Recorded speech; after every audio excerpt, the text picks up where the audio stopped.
Seguimos aquí en nuestro programa de hoy especial. Los 2 días que vienen van a ser igual, porque estamos al final de la campaña y queremos entrevistar la mayor cantidad de candidatos posible para que usted juzgue si va a votar, por quién hacerlo. Por supuesto, nosotros lo llamamos a votar porque no hay otra salida que el poder del voto, y eso lo está demostrando el nuevo tiempo, esta realidad donde inclusive en los Estados Unidos el poder del voto está demostrando su consistencia. Lauren Caballero, Lauren, tú eres politólogo, ¿no? Internacionalista. Internacionalista, yo sabía que era por ahí. Muy cerca, por Ajá, cierto. métase en la elección norteamericana. ¿Qué vimos en la elección norteamericana? Porque a pesar de que Trump me fraude, no, me resisto y pataleó, ahí está, termina reconociéndolo porque en ningún estado ha prosperado sus denuncias sobre alteración de la votación, en ninguno.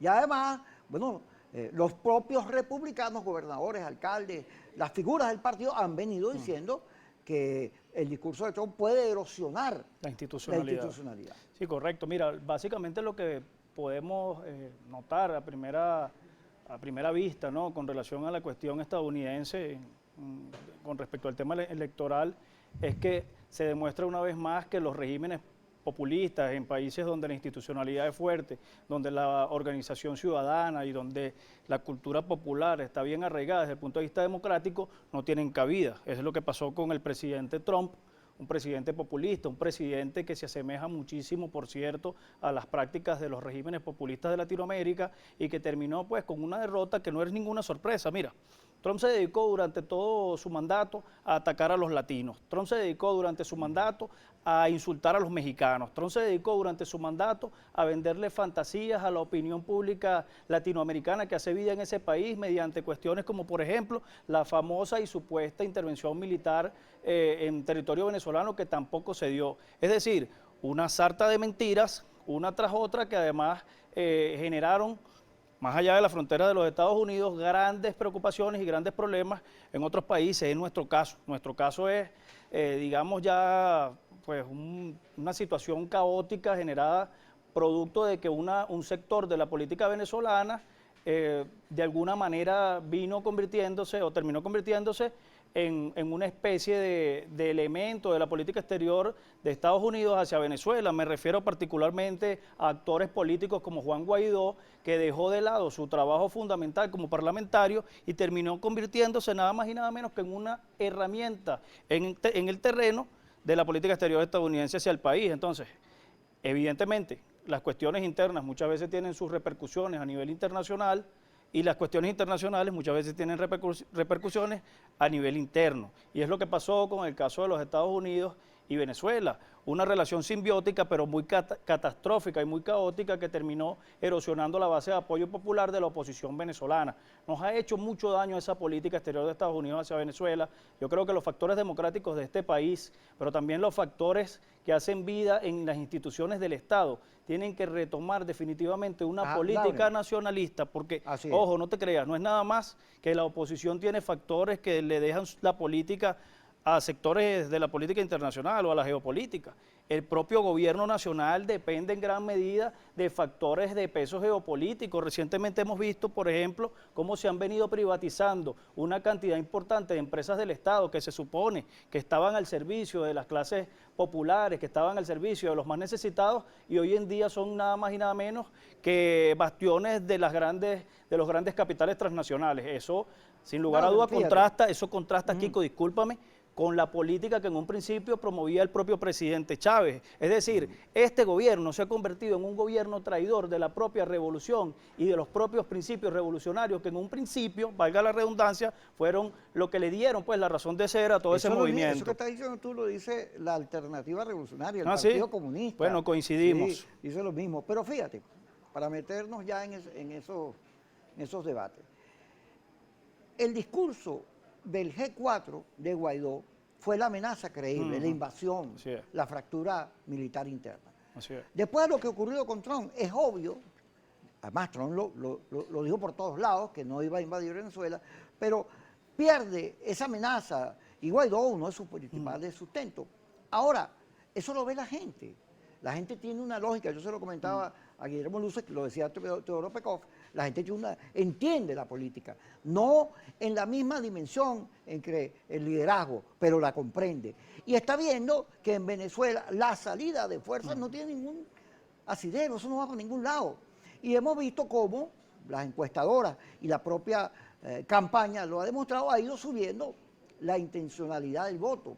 Porque, fíjate, esta mañana apareció Ronderos, diputado de Acción Democrática, muy vinculado al gobernador de Margarita, señalando su participación. Luis Eduardo Martínez también apareció como candidato.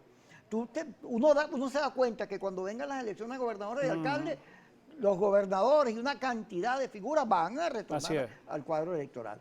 Pero el liderazgo, hay un liderazgo y un sector de la clase media, no toda, que está pegada en el dolor, en la emocionalidad, en la nostalgia por Trump. Siguen pensando que Trump en algún momento el tribunal le va a dar la razón, y se niegan a aceptar lo que todo el mundo está viendo, que es que no hay opciones por la salida de fuerzas. Ahí no hay nada que buscar, que hay que más bien ver cómo, a través de la participación electoral, recuperas la unidad muy segmentada, una división profunda, que no solo tiene que ver con el G4. Tú ves que ahorita en casi todos los circuitos hay 5, 6, 7, 8, 10 candidatos.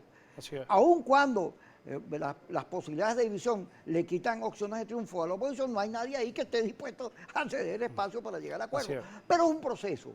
Es probable que a las elecciones de gobernadores y alcaldes llegue todo el mundo y cambie el cuadro. Y esta participación del nuevo liderazgo que está hoy, como tú, como muchos otros, buscando votos, bueno, será una realidad y será una clave dentro de lo que viene, porque serán liderazgos populares. Tú vas en La Guaira. Así es, en el estado Vargas. Ahí va Nicolásito como candidato. Así es. ¿Cómo has visto la campaña ahí?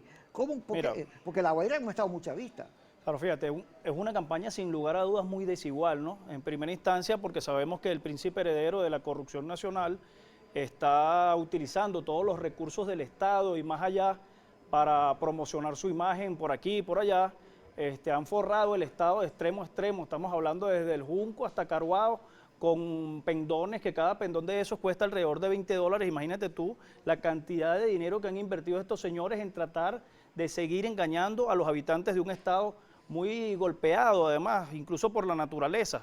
Pero ya la peor tragedia que vive nuestro Estado es la mala gestión gubernamental, no solamente por parte del Ejecutivo Nacional, sino incluso a nivel regional. La situación es caótica, los servicios públicos están ausentes, las señoras pensionadas, gente de la tercera edad, tiene que salir de sus comunidades en una situación precaria porque ni siquiera hay transporte público a las 3 de la mañana para llegar a alguno de los bastiones de la corrupción regional a llenar una bombona de gas y que se la cobren además en dólares. Eso me parece doloroso, eso es una traición al pueblo, eso es una traición a las justas aspiraciones de un país que requiere más que nunca hoy, cónchale, una dirigencia política que realmente esté comprometida con el sentimiento de los sectores más desprotegidos.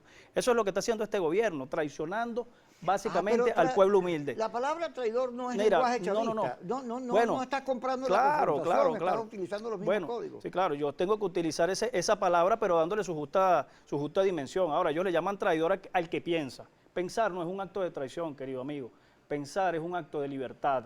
Ahora, la traición es decirle a la gente que no come porque tenemos un bloqueo criminal, mientras el bloqueo criminal no es capaz de impedir la llegada de camionetas de lujo de 70, 80, 90 y $100,000, desde las cuales además tienen la desfachatez de estos señores de venir a repartirle mortadela a la gente en las comunidades populares, sin bajarse de la camioneta ni siquiera. Eso es traición, queridos hermanos, queridos vecinos. Hay que despertar, no podemos permitir que estos señores que son turistas, además, Kiko, debo decirlo, son turistas. Bueno, van a la playa a bañarse. Claro, no, estos no son ese tipo de turistas, estos son turistas electorales. Turistas electorales que van a mi estado Vargas, a violar la Constitución, específicamente en el artículo 188, que prohíbe. Sin turismo La Guaira no tiene vida. No, sin duda. El turismo no es lo único que tiene Vargas, hay que aclararlo, ¿no? Vargas es un estado que tiene una potencialidad desde el punto de vista de la agricultura, desde el punto de vista de la industria muy importante y además tiene, exactamente. Pero fíjate, que ¿tú te acuerdas después de la lluvia que Carlos Genato elaboró un plan para convertir a Vargas en un paseo con hoteles, una cosa bonita, con malecones, todo ese sueño se quedó allí? Sí, y bueno, con esa cuestión del turismo, eso no es algo nuevo, como acabas de mencionar. Han venido engañando vez tras vez a los pobladores de nuestro estado. Es una especie de estafa lo que se le ha hecho al ciudadano varguense con el intento de promover el turismo en un estado donde la gobernación, en este caso la gobernación del general Jorge Luis García Carneiro, se ha dedicado única y exclusivamente a atender la vía principal, pero allí no hay condiciones reales para que el turista vaya a la playa y disfrute de un día de playa sin tener que bañarse al lado de las aguas servidas, por ejemplo, que no atienden el problema de las aguas servidas. No hay condiciones para que los turistas de las clases populares, la gente de Vargas, de Caracas, se traslade a nuestro estado a hacer turismo en un estado donde no hay transporte público y donde el pasaje en temporada alta cuesta de $1 a $2. La pandemia Eso, alejó de las playas a la gente. Así es. Porque además hasta hace poquito se prohibía que la gente se bañara, a pesar de los poderes curativos. Bueno, ya se fue de vacaciones el coronavirus. Sí, mira, vamos a seguir hablando, pero ya me están haciendo señas aquí que tenemos que ir para el corte en el programa especial de Kikosi. Hoy cumpliendo 26 años nuestro canal Globovisión. Ya regresamos.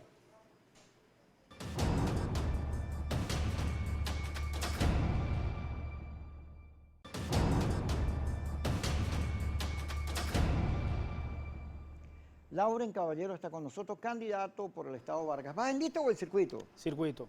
En circuito. Así es. ¿Qué posibilidades hay de triunfo? Bueno, depende. Si la gente vota, sin lugar a dudas, no hay posibilidad de que pierda la oposición en Vargas. La gente dejó de votar en las elecciones de alcalde y el alcalde llegó con una votación histórica. Fíjate, ha sido probablemente uno de los dirigentes políticos con mayor respaldo popular en toda la historia de nuestro estado. Estoy hablando de mi amigo José Alejandro Terán, somos amigos, tenemos diferencias a nivel político, pero desde el punto de vista personal nos conocemos y tenemos una buena relación. Él llegó a la alcaldía con una votación de 106.000 electores, pues que consideraron esa opción como una opción válida para sacar el municipio adelante y todo lo demás que ya sabemos. Pero se abstuvo una cantidad de 150.000 votantes, se abstuvieron.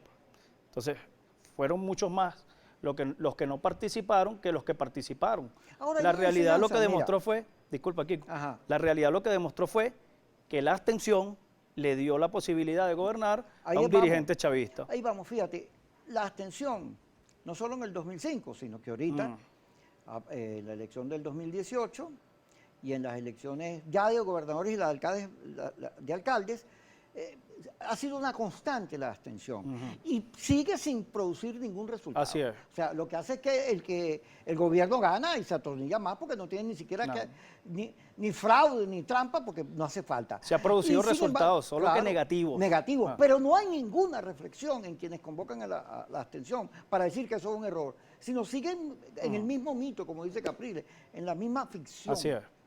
Ahora, ¿cómo se hace para romper eso? Si la gente está en una emocionalidad muy trancada, siente que el país no tiene futuro y tiene dolor. Claro, la gente también tiene mucha razón cuando escogen el camino de la nada, ¿no? A veces los políticos actuamos de una manera que realmente deja mucho que desear acerca del futuro del país y de la política misma.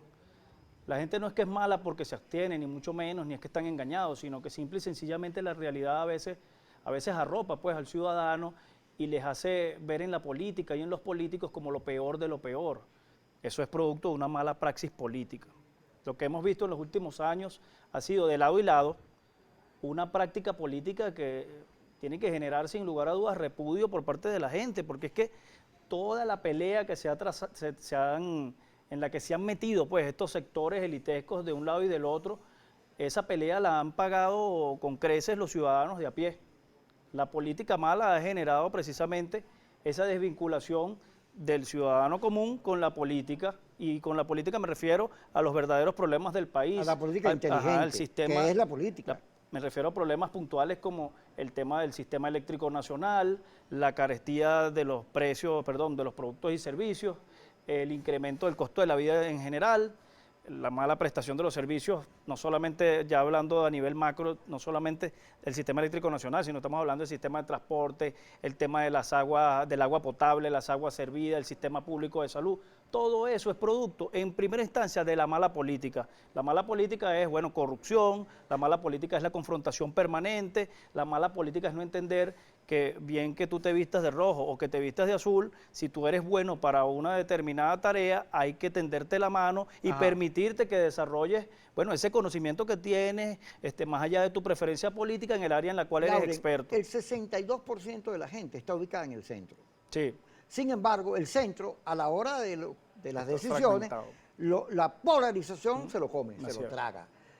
El centro es hoy en Venezuela el rechazo a la confrontación. Así es. Y a esta peleadera que ha hecho que el país esté en las condiciones que está.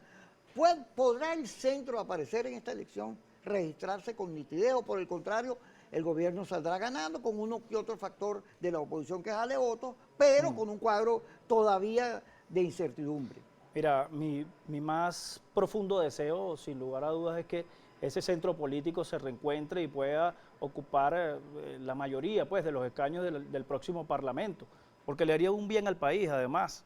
Esa confrontación, como hemos venido hablando, no conduce absolutamente a nada, a pesar de que a veces sí hay que confrontar con la corrupción, a la propia mala política hay que confrontarla, pero no puede ser una confrontación perenne que solamente gravita en un quítate tú para ponerme yo, para ver quién, bueno, como diría algún escritor venezolano de la década de los 90, un quítate tú para ponerme yo, para ver quién se queda con la gallinita de los huevos de oro, que hasta hace poco era PDVSA, ahorita la verdad es que no sabemos ni siquiera cuál es la gallinita de los huevos de oro por la condición pues, en la que está la economía del país. Ahora, si nosotros no ponemos definitivamente de lado nuestros intereses particulares y colocamos el interés nacional por delante de cualquier capricho particular, simple y sencillamente, queridos amigos, lo que va a ocurrir es que el país se nos va a terminar de ir de las manos y no se le va a ir nada más a los chavistas, no se le va a ir exclusivamente a los opositores, se nos va a ir a todos los venezolanos. Nosotros necesitamos recuperar el país, necesitamos comenzar a vivir en un país donde haya cabida para todos, donde podamos volver a soñar, donde podamos volver a invertir, donde podamos pensar en criar a nuestros hijos. Esa es la verdad. Pero la gente en estos debates es fácil captar por los resultados que la gente en los WhatsApp, yo estoy en varios que está tú, ahí todo el mundo discute quién gana, quién pierde. Pues es claro que la gente quiere un gobierno que gobierne y una oposición que sea oposición.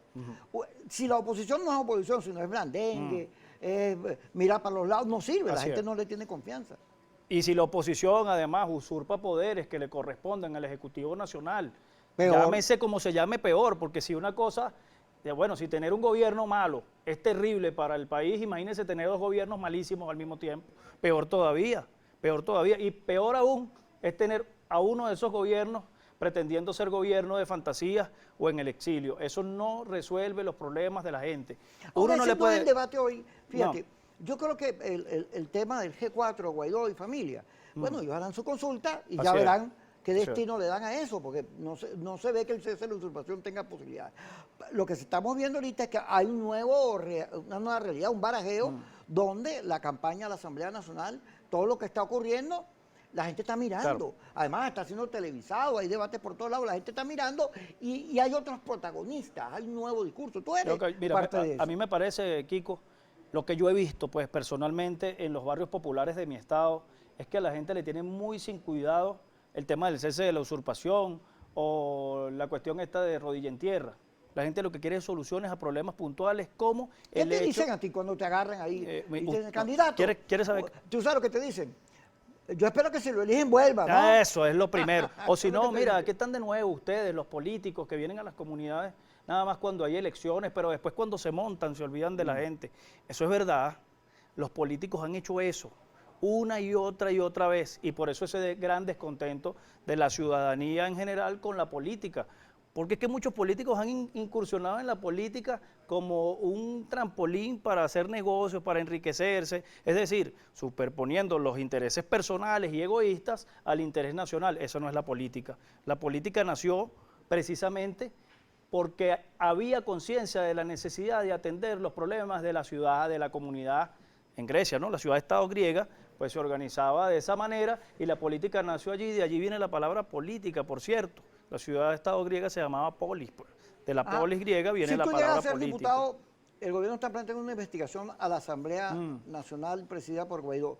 ¿Tú aprobarías esa investigación? A mí me parece que cualquier ciudadano que esté bajo sospecha de haber incurrido en algún tipo de delito, llámese como se llame, tiene que ser investigado y puesto a las órdenes de la justicia, y de los organismos competentes. Ahora, ¿es la Asamblea Nacional un órgano con competencia en materia judicial, en materia penal? Pregunto, ¿es ese el espacio? A mí me parece que para eso están los organismos de justicia del Estado, desde los tribunales, pasando por todo el aparato pues, de justicia nacional, y allí es donde tiene que generarse, pues, se tienen que generar los mecanismos para que cualquiera que haya cometido un delito, reciba el castigo ejemplar que tiene que recibir. Claro, yo no sé si será, yo que estoy loco. No creo. Sí. Fíjate, pero este clima de debate que hay ahorita, de apertura, yo quisiera que sea el clima permanente, que en vez de estar teniendo presos, exilados, perseguidos, amenazas, magnicidios, cualquier cosa de esas prevalezca el clima democrático. Bueno, por eso no me gusta eso de estar pasándole facturas al pasado. ¿Y por qué mejor no promovemos en conjunto una ley de memoria histórica y reconciliación nacional? Pues, ¿por qué mejor no hacemos eso? ¿Qué es eso? ¿Cómo se llama eso? Yo creo que este país, que está profundamente fragmentado por las divisiones político-ideológicas, necesita reencontrarse consigo mismo. No es posible hacer justicia sin paz, pero la justicia es necesaria para que haya paz. Sin embargo, a veces la paz tiene un valor superior a la justicia, porque no se puede hacer justicia con gente muriéndose de hambre, con perseguidos políticos, con bombas cayendo sobre las casas de los inocentes. Eso no es justicia. Entonces, la paz y la justicia son dos elementos consustanciales que no se pueden separar el uno del otro. Como decía Mandela y lo decía Gandhi, no hay un solo camino que la paz. La paz es el camino. Así es. Vamos al corte. Gracias, Lauren, por estar con nosotros. Gracias, Kiko, a ti. Felicidades a Globovisión, que está cumpliendo años. Sí, ¿me trajiste mi regalito? Sí, claro, aquí está un bombón de chocolate. Aquí ya me dieron uno, mira. Aquí lo tengo, me dieron un chocolatico. Ya regresamos.